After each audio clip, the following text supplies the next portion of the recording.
Welcome to Cosmobite India. सोचिए, ब्रह्मांड के सबसे अंधेरे कोनों में, जहां हवा भी 262 पर जम सी जाती है, वहीं छिपी होती है एक शांत नर्सरी जहां नए सितारों की धड़कनें जन्म लेती हैं। इन्हें हम मॉलिक्यूलर क्लाउड्स कहते हैं।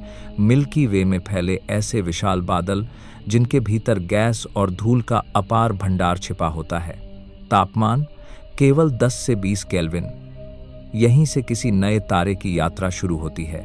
बादलों के भीतर कुछ स्थान अत्यंत घने हो जाते हैं, इन्हें क्लम्प्स और कोर कहा जाता है, और यहीं से गुरुत्वाकर्षण अपनी पूरी ताकत से हर कण को भीतर खींचना शुरू करता है। दाब कम, घनत्व अधिक और कोर लगातार सिकुड़ने लगता है। जैसे जैसे पतन तेज होता है, धूल के भीतर एक चमकीला गोला उभरता है।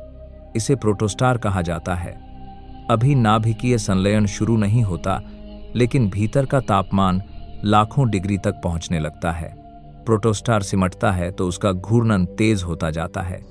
इसी गति से उसके चारों ओर गैस और धूल की एक विशाल डिस्क बन जाती है। भविष्य में इसी डिस्क से ग्रहों का जन्म होता है। कुछ समय बाद प्रोटोस्टार अपनी पहली शक्तिशाली स्टेलर विंड छोड़ता है।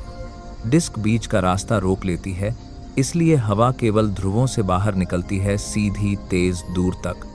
इन्हीं चमकीली किरणों को हर्बिग हैरोजेट्स कहा जाता है। धीरे धीरे ये हवाएं आसपास की धूल को दूर उड़ा देती हैं और पहली बार एक नया तारा स्पष्ट दिखाई देता है। यह अवस्था टी टॉरी चरण कहलाती है, जहां तारा बस एक कदम दूर होता है वास्तविक हाइड्रोजन संलयन शुरू करने से। कभी कभी एक विशाल तारे का विस्फोट सुपरनोवा पास के बादलों को इतना दबा देता है कि वे भी सिकुड़ने लगते हैं और नए तारे जन्म लेते हैं। एक तरह से एक तारा कोरती नहीं वाथा अगले तारों को पैदा करता है। यह एक निरंतर ब्रह्मांडीय श्रृंखला है, और इस प्रकार ब्रह्मांड का एक ठंडा शांत बादल एक नया तारा जन्म देता रहता है। यह चक्र अरबों वर्षों से चल रहा है और हमारे चारों ओर नई रोशनी निरंतर जन्म लेती रहती है। देखिए, मैं बस आपके 10 सेकंड लेना चाहूंगा।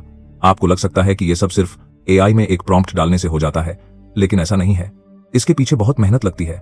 डिटेल्ड एडिटिंग, सही साउंड इफेक्ट्स और घंटों की रिसर्च। अगर आपका एक छोटा सा लाइक या कमेंट मिल जाए तो वही मेरे लिए बड़ी मोटिवेशन बन जाता है। आपके इसी सपोर्ट से यह सफर आगे बढ़ता है।